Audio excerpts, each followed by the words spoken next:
All right, and welcome back to WBCR 88.3 The Saints. I'm Justin Kenny as always, and with me tonight we have a very, very special guest, Ambassador Stephen Rhodes. So, Ambassador Rhodes, thank you for being with us. Mr. Kenyon, it's both my pleasure and privilege. Happy to be here. Yeah, well, we're happy you're here as well. So, why don't you start us off by telling us a little bit about yourself? Well, it all started in New Orleans, Louisiana, about 72 years ago. I grew up in New Orleans. I'm the last of 5 kids, the only boy. I grew up in uptown New Orleans, went to Holy Ghost Elementary School, was an altar boy. After 8th grade, I thought I had a calling to the priesthood. I spent 3 years at Immaculata Seminary in Lafayette, Louisiana, where I thought I would be a Holy Ghost father. And there's an interesting story to that. I was there for 3 years. I left in 1968, which was sort of the peak of the Black Power movement. Yeah. And my feeling was priests need to be more involved in the community, and the priests from my parish were not, even though they were Holy Ghost fathers. They were from a different generation. I then spent my last year in high school at the famous St. Augustine High School. St. Augustine High School is known for academic excellence, excellence in athletics. I remember being in the speech club because the speech club traveled more than the football team. But particularly academic excellence. Last year, in fact, St. Augustine, I think of about 150 graduating seniors. The entire graduating class received admission to 4-year schools. And I believe the number was somewhere like 96% of these guys had scholarships. St. Augustine is unique. It's probably the only all-male, all-Black Catholic school in the country. There are other schools that are predominantly Black, predominantly Hispanic, but St. Augustine is all Black. And then I got a scholarship to Loyola University of Los Angeles, which is now Loyola Marymount. Majored in business, graduated, started working at a corporation called Dart Industries, which merged with Kraft. After I was there, let's see, from 73, I was there 7 years. And my last job at the organization, I was on the chairman's staff. From there, I moved to the White House as a special assistant to the president for local government, where I had to deal with mayors, county officials all over the country, as well as the District of Columbia. After the midterm elections, Mr. Bush asked me to be his chief domestic policy advisor. I did, and did that for 2.5 years. After the re-election of President Reagan, I went to Wall Street. And what was interesting is I got married in 75, had a son in 80. And what was interesting is just about everywhere I went, I would take Christian with me. So he's now a big time lawyer in New Orleans and doing well. Yeah. Anyhow, so We can go on, but there's tons of other stuff we can talk about. I Yeah, hope that gives you a little background. no, it gives me a ton of background, but I know another thing that you're very well known for, and a lot of people say it's like your claim to fame in some ways, is that you are, in some aspects, the father of Martin Luther King Day. Could you go a little bit into that? Let me, first off, can you see this picture? Yes, I can see it. There's a good looking guy right behind President Reagan in this picture Yeah. with a red tie on. That's a picture of me before I became a blonde. Um, so, um, Congressman John Conyers introduced the Martin Luther King holiday bill for, gosh, I don't know, over 10 years. It would be the first bill, I think, don't hold me to this, but I believe it would always be H.R. 1. And it was to make Martin Luther King's birthday a holiday for many years. So in 1983, Congresswoman Carla Hall introduced the bill, and I believe Conyers was gone, Senator Conyers was gone, who, by the way, is a member of my fraternity, Kappa Alpha Psi. Um, so the bill passed. Oh, and one of the things that was interesting about this bill was many people had lobbied the administrations before President Reagan to sign this, make this a holiday. Stevie Wonder even did a song called Happy Birthday, and it was about Martin Luther King. So the bill passes both House and Senate. At this point, this is the second half of the first term for President Reagan. And now I'm on the vice president's staff. And we were on a trip. So when we landed in Andrews Air Force Base, this was before cell phones, there was a message for me that was given to me by one of the airmen there to get back to the White House to see a fellow named Lee Atwater. Lee Atwater later became the campaign manager for President Bush when he ran for president. Lee and I used to run every evening when we were both at the White House together at the same time. We'd run for an hour and talk about what was going on. So I got to the White House and Lee was in my office, and the quote to me was, "He got past me." And I said, what got past you? And he said, the working group voted that the president not sign the Martin Luther King bill, which is due to get here within 72 hours. And he said, it's up to you. Back in those days, and I presume it probably works the same way, whenever there's a bill on the Hill,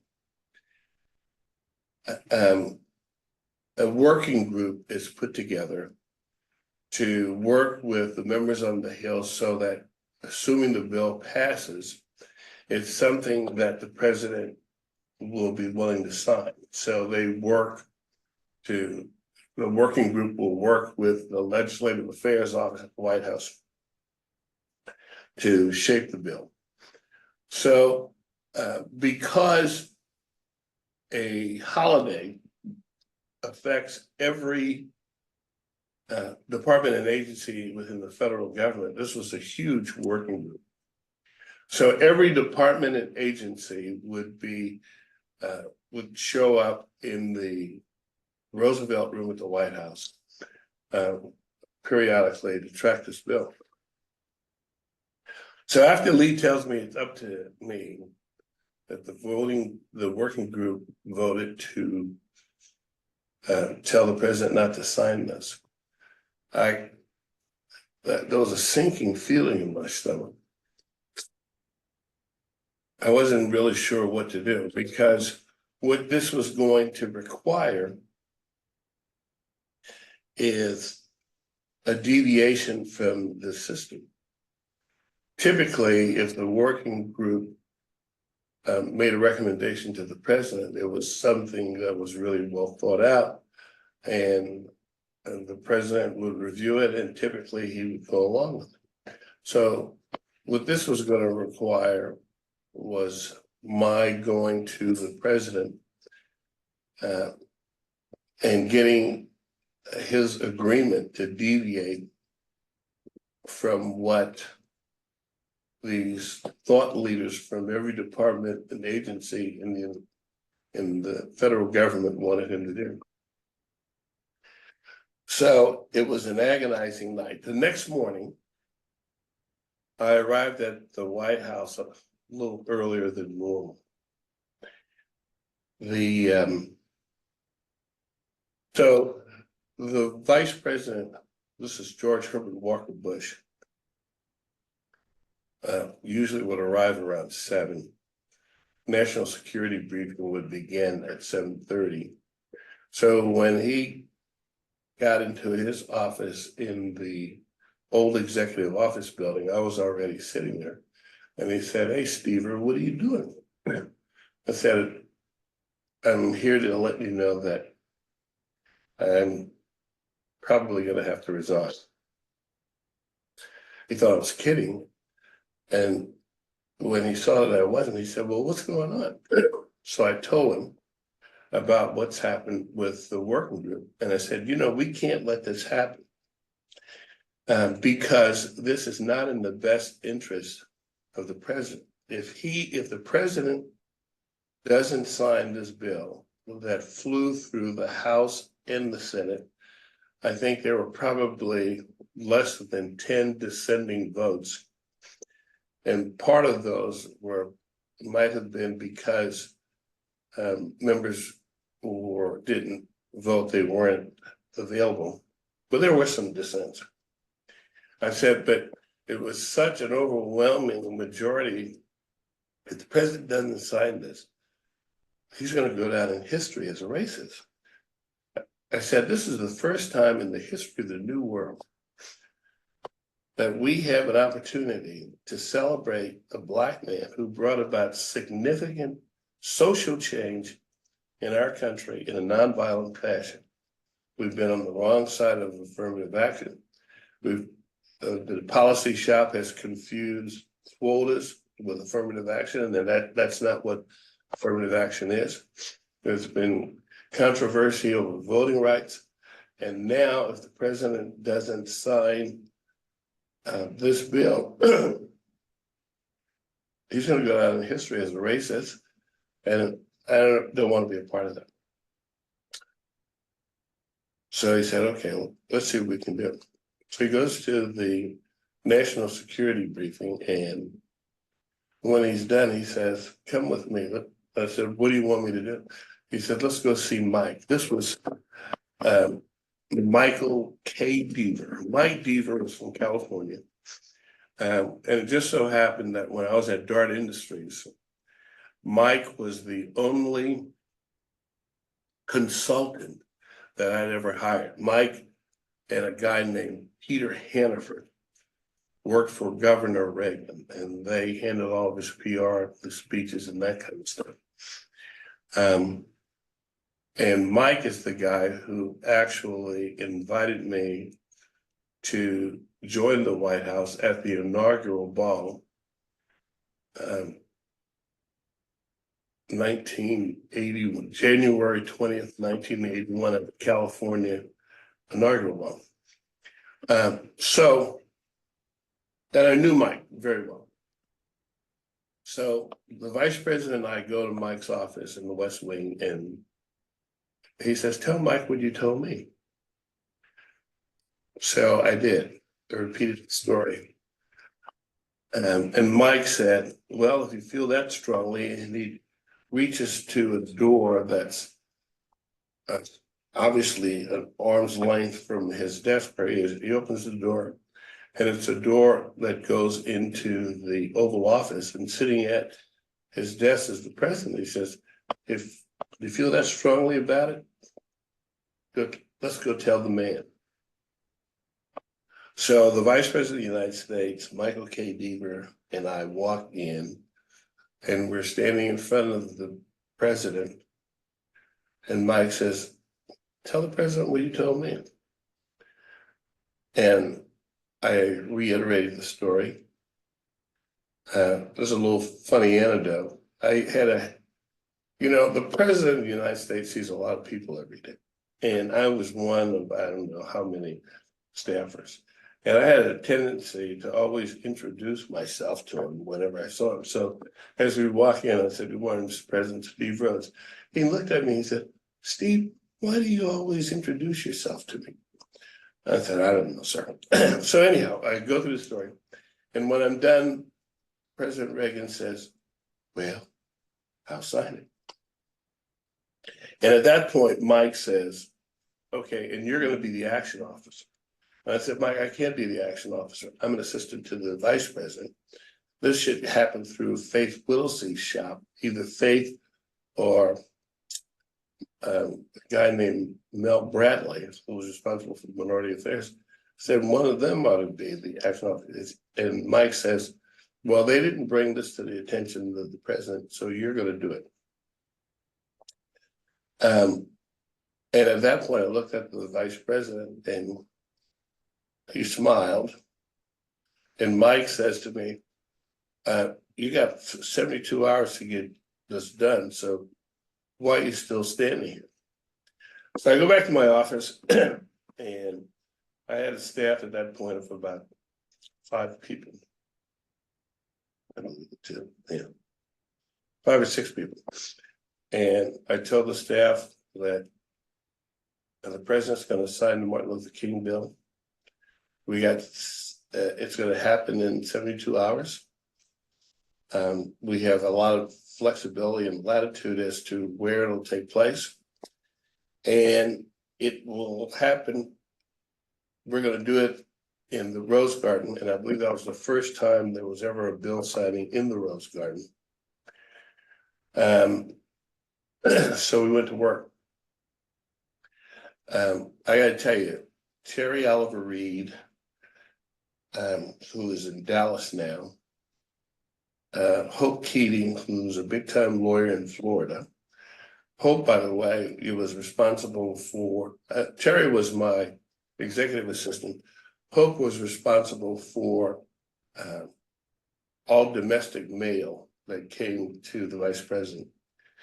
She's now, I think she's managing partner of a law firm in Florida. But these 2 women, as well as some volunteers that we had, sent out invitations. And again, this was before email, so they had to address mailgrams and telegrams to people. And 72 hours and the day of the signing, I think it was November. It was in November, maybe it's the 3rd, I'm not sure. We had 600 people in the Rose Garden for the signing ceremony. And that's a picture. Yeah. So it was quite an event, and the culmination of many years of lobbying, and I'm just happy that, oh, there's an interesting story too. When after I left my office and talked to after I left the president's office, the Oval Office, came back to my office and briefed the staff, I had to call Mrs. King to let her know that the president was planning to sign this and when. And what she wanted to do was have a private signing ceremony in the Oval Office with the president and her children. And it took a little convincing, but I was able to persuade her that this event was far too monumental to make it a private event. So what we agreed on was we would arrange for her to spend some time in the Oval Office with her children before the actual signing event. And then she would walk out of the Oval Office along the side of the Rose Garden to the platform that would be there for the signing ceremony. But it was an interesting time. So that's my story. Yeah, it's quite wild to actually think about for some people, especially people like myself who were born after it became a holiday, just to even think that went through such a process to get there. Many people, especially today, just think that like, okay, they just moved together, made President's Day, and they made Martin Luther King Day a holiday. Some people tend to forget that there was such, I don't know, hoopla around making it such a thing. Right. And the other thing that's sort of interesting is, remember, we had 4 years with President Carter when you might have thought that it would be a slam dunk that this bill would be signed into law. Didn't happen. It happened under President Reagan. And I got to tell you, working with President Reagan and Vice President Bush was probably some of the most interesting and greatest learning experiences I ever had, to watch how these two men worked. They were different, but I learned a lot. And my first 2 years with President Reagan, where I was responsible for local government, I had about an hour of the president's time every 10 days to 2 weeks, where I could use it to have him meet with county officials, mayors, council members, and so on. And to, obviously we'd have to do a briefing paper for him, but it would be interesting to see how, when he went off script, he was even better than we imagined. He, I guess having been a governor, he knew some of the concerns of local government better than most people. He was engaging. I remember once talking to another mayor from Tuskegee, Alabama. His name was Johnny Ford. And Mayor Ford had met at the National Conference of Black Mayors meeting in Gary, Indiana. This was shortly after I joined the White House, so it must have been during the summer of 1981. By the way, I was 29 years old. I later found out that I was the first White House staffer to ever go to one of their annual meetings. This is just Black mayors. And Johnny Ford was first vice president. The current president was a guy named Dick Hatcher, who during the campaign said some very harsh things about President Reagan. I got to know Mayor Hatcher pretty well, and we developed quite a good relationship, as well as with Coleman Young from Detroit, who during the campaign referred to President Reagan as Pruneface. There's tons of stories about that, and I can tell you about the story I have with him. But so I walk into this meeting, and it's a big auditorium. There are a lot of Black mayors, mostly from small towns south of the Mason-Dixon line. And a few large cities, but most of the mayors were from small towns. And when I walked in, you could feel the tension. So Johnny Ford, mayor of Tuskegee, had the responsibility, task of introducing me. And as he's reading my bio, he sees that I'm a member of Kappa Alpha Psi fraternity. And he says that to this audience, and he says, and so this is my frat brother. And if you guys don't give him the respect that he deserves, you're gonna have to deal with me. And you felt a big calm. I felt a big calm over the audience. And that's one thing that I will never forget. The other thing about Mayor Ford was, as I said, we developed a relationship. I used to try to call certain mayors every week. Then there was a group that I would call about every 2 weeks, and then a group that I would call once a month. And I can't remember where Mayor Ford was, but we talked frequently. And at one point, he told me that their organization, which was a subset of the National League of Cities, he said their subset of the U.S. Conference of Mayors. Maybe it was National League, yeah. I'm not one of those mayor organizations. But he said they had never had a meeting with the president as an organization. He said when they came to town to Washington and requested a meeting at the White House, they would usually be ushered into the family theater. And this is his quote, some GS2 would brief them on issues that they thought were important to the mayors. I thought that was a travesty.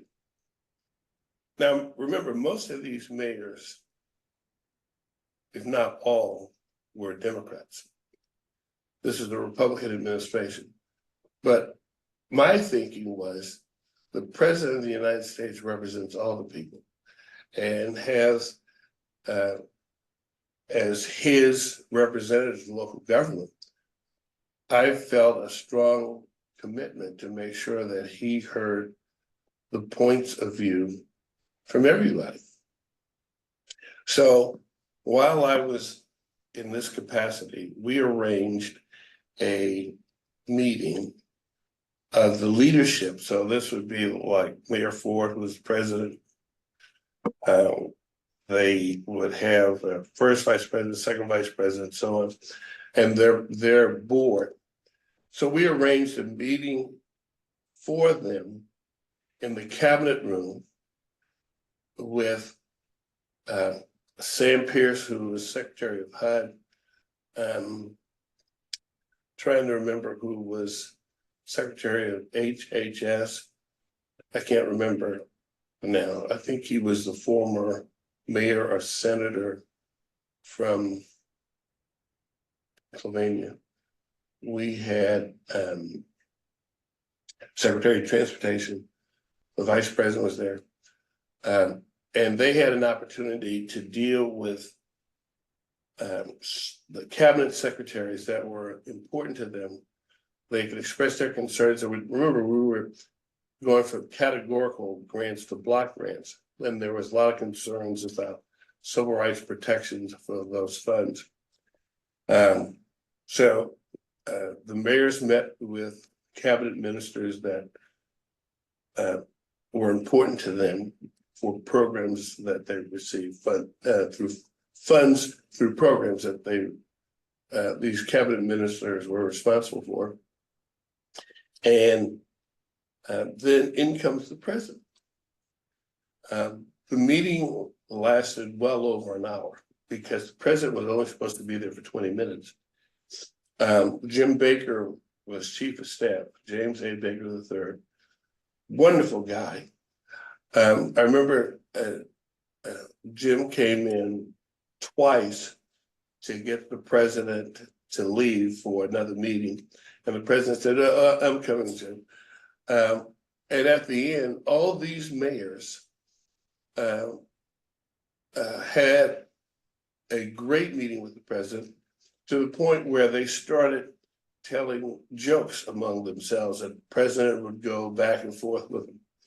And it was interesting to see how these guys were charmed by President Reagan. So there was concern about my scheduling this the morning of the meeting, because every administration is concerned about what happens after your meeting and people go out to the North Lawn and meet the press.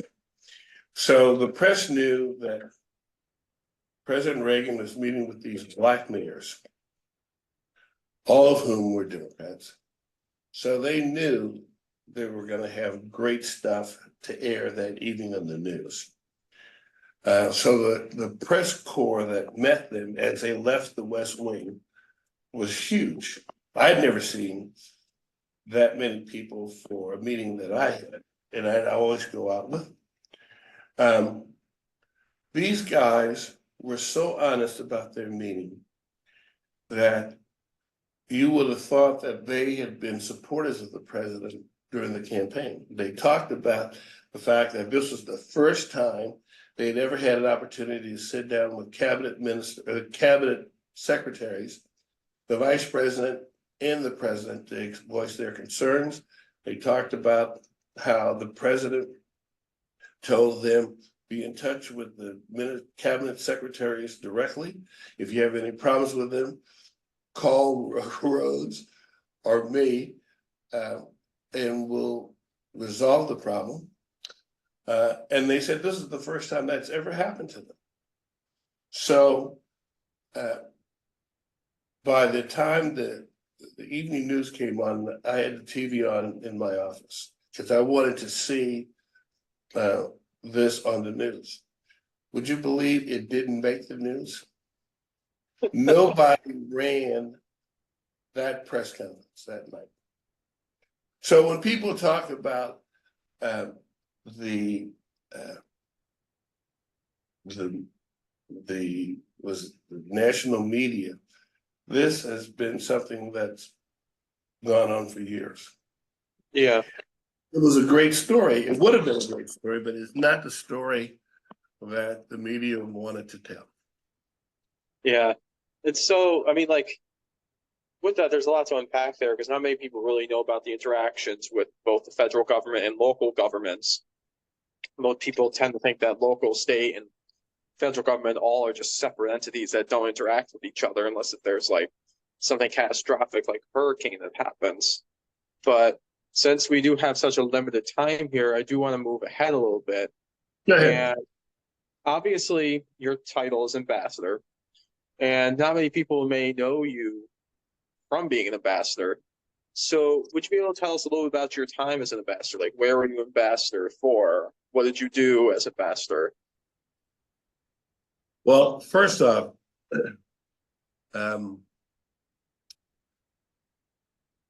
when I was on Mr. Bush's staff, frequently the president would ask the vice president to do things. We were concerned about offsetting the Russian threat during the Reagan administration. The Cold War was still going on. So the vice president, who, as you know, had been our ambassador to the UN. He was head of the CIA.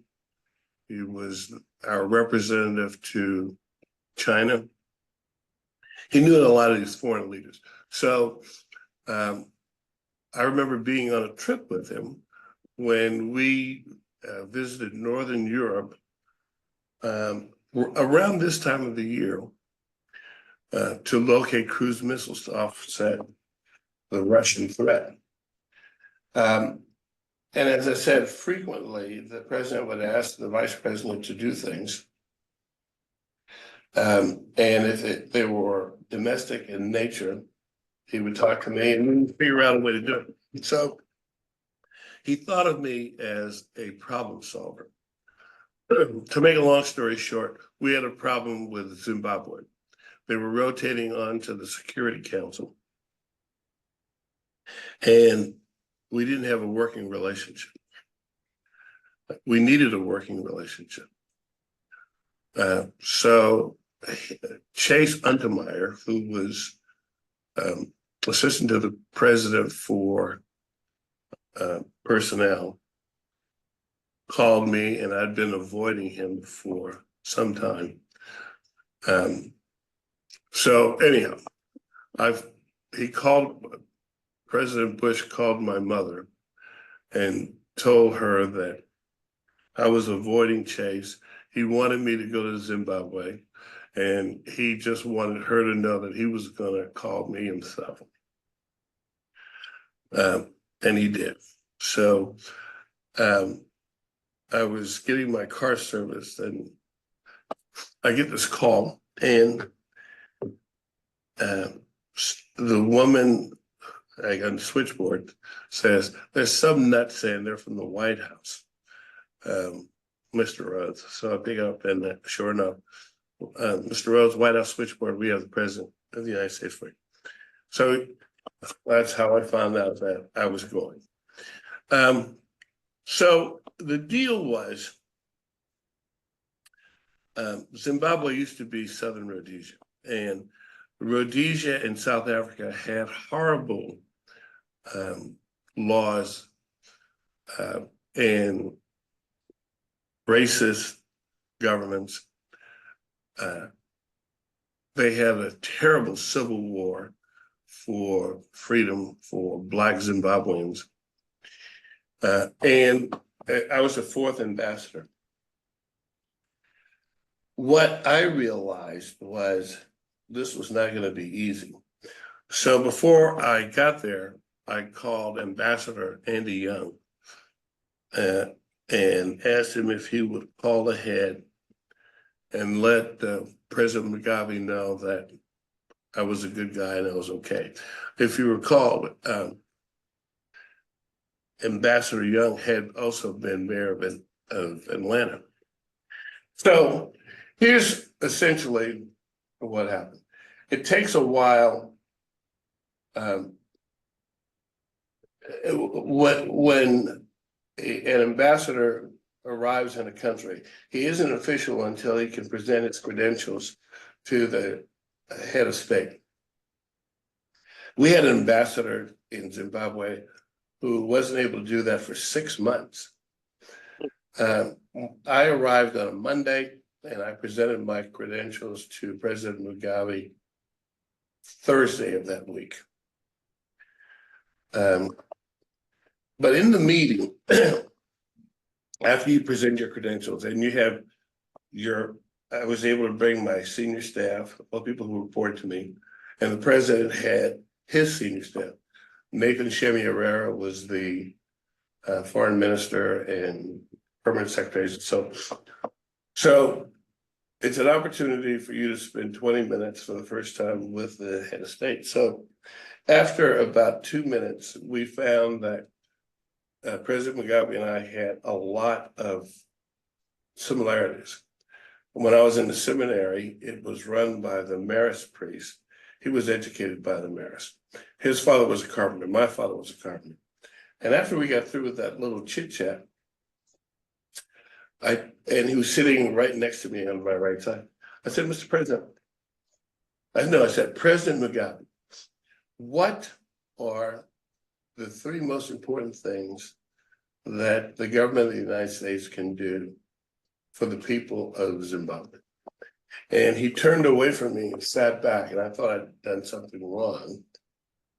I looked at my DCM, the deputy chief of mission, who was the number 2 guy, who was turning red as if I'm going to give away the store. And then Nathan, who was sitting on my left, immediately said, "Well, we need help with foreign investment. We like teachers," and there was a third thing. Now, why is that important? The reason it's important is because about 6 months later, I got a call on a Friday afternoon, early afternoon, from the President Mugabe's personal assistant telling me that President Mugabe wanted to meet with me personally, but without note takers, which is highly unusual in diplomacy because you always want a record of what takes place. So my son Christian was with me. So I pile Christian up in the car. We drive to the president's residence.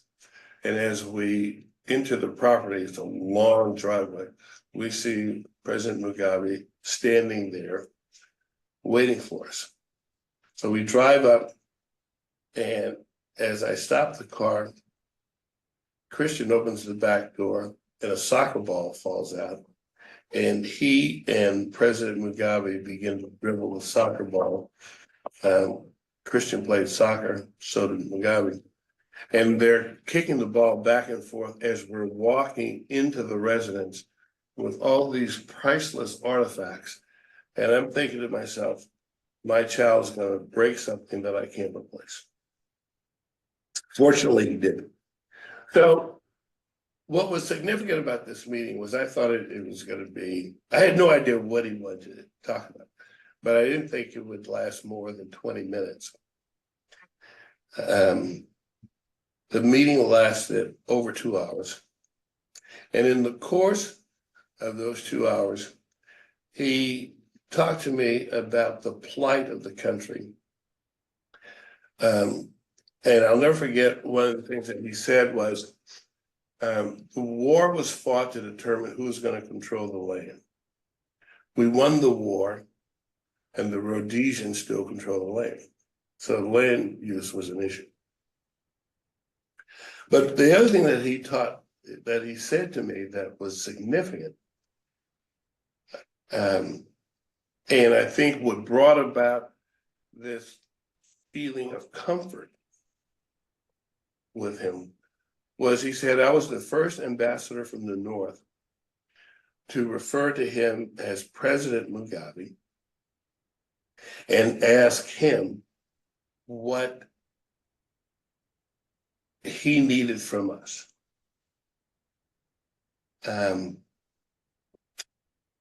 I guess maybe that comes from my training in business as well as time in the White House. But I would never be presumptuous as to tell the head of state what they needed.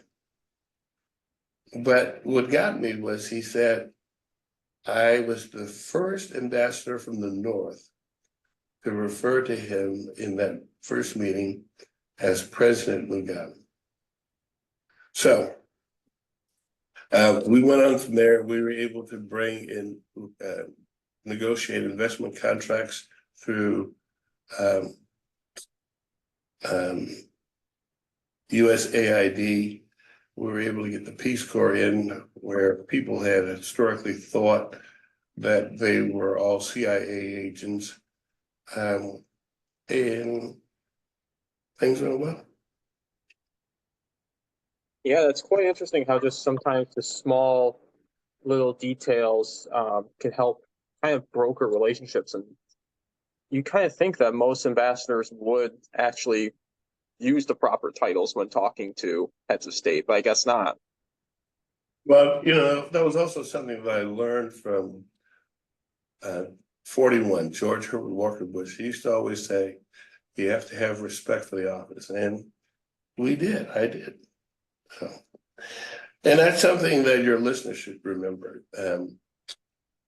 Have respect for the office, treat people appropriately, and then get on with whatever the business is at hand. Yeah, I mean, it's always those little small things that can help when kind of trying to build a relationship, whether it be a personal relationship, a romantic, a business relationship, a political relationship.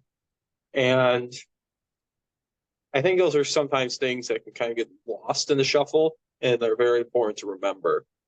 And it's kind of important for everybody to remember. But we are also coming towards the end. We got about 5 minutes left, a little bit more than 5, maybe 7 minutes left. So I'm just going to leave you with kind of one final question. we've talked about a lot so far. Is there anything that you kind of want to get off your chest about anything that you really haven't had the chance to, um, and you want to? Now is your time. You know, that's kind of a question that I probably should have thought about.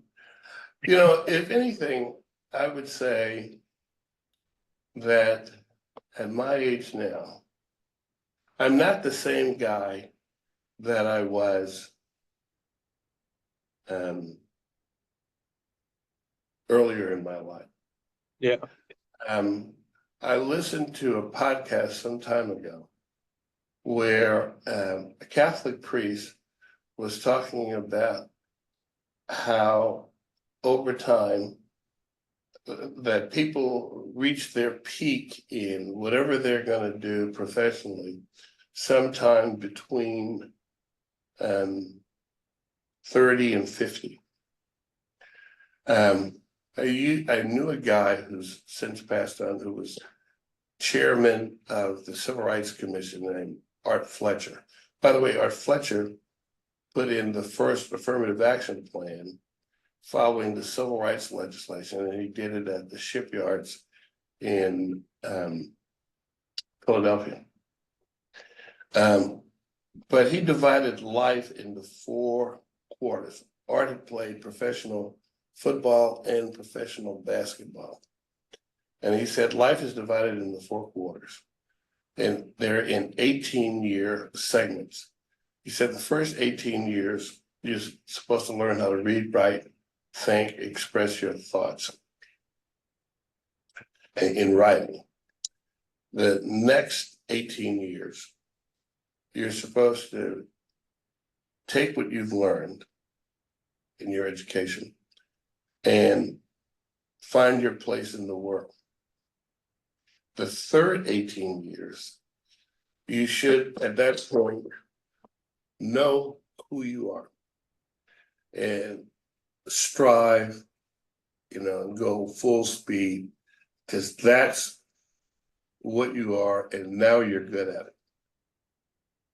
And then he said the last 18 years, which according to Art would end at 72, which is where I am. He said those last years, he said, that's your time to give back. You've made your mark on the world, and now it's your time to take what you know and give back. And, when I heard this, I was actually in my second quarter, and I was bouncing around trying to, figure out, okay, what am I going to do? And if anything, I'd like to impart that philosophy. And the reason for that is if you don't do what you should be doing in those quarters, it messes up your progression. If you don't get your education in the first 18 to 21 years, it's going to be later. It's going to be more difficult to get it later on, because now you're an adult, you're probably married, you have kids, and the whole thing becomes more complicated. So, Mr. Kenyon, if I were going to impart any little bit of wisdom, that would be it. And I got to thank you so much for this opportunity to visit with you. Yeah, I mean, that's definitely quite a very impactful way to kind of look at life. I mean, I'm in my second quarter myself right now. I mean, I'm only 25, and so it's kind of still learning. I mean, what is life besides just continuous learning anyway? But yeah, it's definitely a very impactful way of looking at life. And and the other thing I would add is always do your best. If because you never know who's looking at you, and doing your best is kind of like training in sports. So there you go. Yeah. So I have to say thank you. This has been Justin Kenny as always with Ambassador Rhodes on WBCR 88.3 The Saint. Ambassador Rhodes, thank you for being with us. It has been a delight to have you. And everybody out there in Radio Land, have a good one.